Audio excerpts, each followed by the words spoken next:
Hello and welcome to Physics RJ19. I am Manohar Rajpurohit, PGT Physics. In this video lecture, we will learn about the second law of motion based on momentum.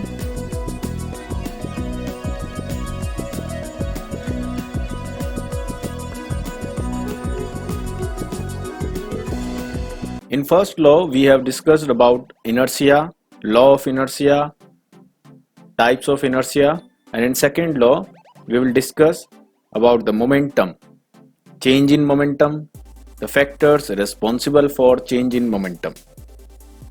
As you all know, momentum means product of mass and velocity, or we can say or momentum is a quantity of motion. Momentum को discuss जब हमने किया था तो उसके अंदर जो examples लिए थे उसमें कोई ऑब्जेक्ट जब किसी ट्रक को या हैवी को पुश करता है, उसको पर फोर्स एक्सर्ट करता है उसको मूव करने के लिए, दो फैक्टर्स पर डिपेंड करता है, mass and velocity, mass of the object and velocity of the object. That mass and velocity is called momentum. उसका प्रोडक्ट जो है वो मोमेंटम होता है. जिस डायरेक्शन में आप फोर्स एक्सर्ट करोगे ऑब्जेक्ट उसी डायरेक्शन में मोमेंटम देगा. मोमेंटम जिस डायरेक्शन में होगा फोर्स में चेंजेस भी उसी डायरेक्शन में होगा. तो second law of motion, second law of motion is about the change in momentum. It is totally based on change of momentum. तो Newton second law of motion states that rate of change of momentum means momentum is changes from its initial value to final value with respect to time, is directly proportional to applied force. तो ये हमने पहले ही discuss कर लिया है momentum की definition में कि फोर्स जो आप अप्लाई करोगे वो मास और वेलोसिटी इन दोनों के डायरेक्टली प्रोपोर्शनल टू होता है. और मास और वेलोसिटी जो है, मास एंड वेलोसिटी, इनका प्रोडक्ट ही हमारा मोमेंटम है, दैट इज कॉल्ड P.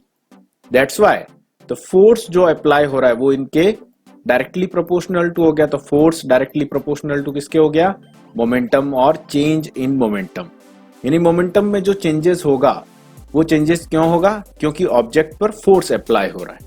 यहां पर अगर एक ब्लॉक है, इस ब्लॉक पर अपन फोर्स एक्सर्ट करते हैं इस डायरेक्शन से, force F in this direction. तो इस डायरेक्शन में फोर्स एक्सर्ट करेंगे. अभी इसकी वेलोसिटी क्या है? 0. Initially the object is in rest condition, but object का जो है m मास है, मास 0 नहीं है. ऑब्जेक्ट फोर्स एक्सर्ट करने से मूव करता है and it acquires velocity v that is not 0. It acquires some velocity v and mass is constant because move करने से mass पर कोई इफेक्ट नहीं आता है. Then the applied force, why object move? Because of this applied external force. अगर यहां पर एक्सटर्नल फोर्स को रिमूव कर देंगे, क्या ऑब्जेक्ट मूव करेगा? नो, नहीं मूव करेगा. तो ऑब्जेक्ट के मोशन का या मूवमेंट करने के लिए रिस्पॉन्सिबल है ये एक्सटर्नल फोर्स. तो ऑब्जेक्ट के मूवमेंट करने से मास और वेलोसिटी का प्रोडक्ट चेंज हुआ. अभी मास और वेलोसिटी का प्रोडक्ट क्या है? Velocity is 0 and mass is something, then 0 into something is 0. तो total momentum of object is 0. तो रेस्ट में अगर कोई ऑब्जेक्ट है तो उसका मोमेंटम क्या होता है? 0. मोमेंटम कब होता है ऑब्जेक्ट का? जब वो मूव करता है v वेलोसिटी से. तो वेलोसिटी ऑब्जेक्ट की नहीं है तो मोमेंटम भी नहीं होगा. यहां पर ऑब्जेक्ट जैसे ही मूव करता है फोर्स एक्सर्ट करने से तो मोमेंटम इंड्यूस होगा. और जो मोमेंटम इंड्यूस होगा वो किसके लिए कारण हो रहा है? फोर्स के कारण. That's why we can say that change in momentum from this initial condition to final condition, change in momentum is totally responsible on this force. If we applied larger force, then velocity of object will changes rapidly. तो velocity जैसे ही जल्दी से change होगी, तेजी से या बहुत ज्यादा वेलोसिटी से मूव करेगा, हाई वेलोसिटी से मूव करेगा तो उसके लिए रिस्पॉन्सिबल ये फोर्स ही है, और वेलोसिटी इंक्रीज होने से मास तो कांस्टेंट है, क्या इंक्रीज होगा, m इंटू वी का प्रोडक्ट इंक्रीज होगा, and that product is called momentum. तो मोमेंटम यहां पर क्या हो जाएगा, इंक्रीज। तो ओवरऑल डायरेक्ट अगर देखें तो ये डिपेंड किस पर कर रहा है, फोर्स पर। तो momentum is depends on the applied force, और change in momentum is depends on applied force. That's why we can say that force is directly proportional to change in momentum, change in momentum p, ये हम कह सकते हैं। यही यहां पर first 2 lines में हमने एक्सप्लेन किया है। एक्सप्लेनेशन यानी एक डेफिनेशन की फॉर्म में, momentum is the force possessed by a body at an particular instant during its course of motion. Mathematically, momentum is product of mass and velocity. तो ये qualitatively and quantitatively, qualitatively definition क्या हुई, momentum is the force possessed by body any particular instant during its course of motion. जब object move कर रहा होता है उस टाइम फोर्स एक्सर्ट करने से ऑब्जेक्ट ने जो वेलोसिटी एक्वायर की है, that is the momentum of object. और अगर न्यूमेरिकल फॉर्म में या मैथमेटिकल फॉर्म में इसको बताएंगे, एक्सप्लेन करेंगे, तो वो होगा product of mass into velocity. ये दोनों ही डेफिनेशन आपके पास हो गई मोमेंटम की। क्लियर। अब सेकंड लॉ को जो है अपन डिराइव करते हैं, फॉर्मूला ऑफ सेकंड लॉ। तो for example we have a body of mass m, initial velocity of body is u. Let the body be acted upon by some force F for time t. आपके पास एक body है m mass, initial velocity u, body पर force लग रहा है F and time is t, such that it's final velocity is v, और उसकी final velocity है v। तो इनिशियल मोमेंटम क्या होता है, momentum is mass into velocity. Initial momentum क्या होगा, mass into initial velocity. What is final momentum, mass into final velocity. Then mass into velocity is your initial momentum where u is velocity, and if u is replaced by v then it will be your final momentum. तो mu and mv is initial and final momentum. According to our statement of second law, rate of change of momentum, rate of change of momentum. So momentum is changes from its initial to final value. That's why the total change in momentum is mv minus mu. तो changes आप कैसे find कर सकते हैं कि final में से initial का difference निकाल दो, इसको subtract कर लो, तब आपको इसका changes मिल जाएगा। तो ये आपके यहां पर आ गया changes, change in momentum mv minus mu। अब ये कह रहा है रेट ऑफ, रेट मींस जब भी ये वर्ड आता है rate, rate means with respect to time, यानी यहां पर जो चेंजेस हो रहा है ये टाइम के रेस्पेक्ट में हो रहा है। और अगर टाइम के रेस्पेक्ट में चेंजेस हो रहा है तो हमको लिखना पड़ेगा इसके नीचे mv minus mu upon t। इसको थोड़ा सा इरेज कर देते हैं ताकि पिक्चर क्लियर हो जाए।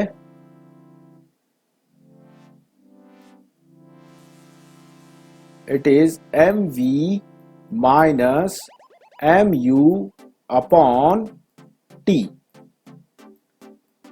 Rate of change of momentum is directly proportional to applied force, applied force। यही है स्टेटमेंट के अकॉर्डिंग हमारा फॉर्मूला। तो यहां पर भी लिखा है कि change in momentum in time t, हमने कोई भी स्टैंडर्ड टाइम ले लिया t और उसमें मोमेंटम में changes is m v minus u, यहां से आपने m कॉमन ले लिया तो ये टर्म आ जाएगी m v minus m u। Common नहीं भी लोगे तो भी वो चेंज इन मोमेंटम ही होगा। तो यूनिट टाइम में तो रेट ऑफ चेंज में इसको डिवाइड किया, mv minus mu by t आपके पास ये बन गया। क्लियर। तो m v minus m u को आप लिख सकते हैं mv is final momentum, p final minus mu is initial momentum, p initial. तो कुछ क्वेश्चंस में आपको mv माइनस mu की जगह pf माइनस pi भी मिलेगा। That means also same change in momentum.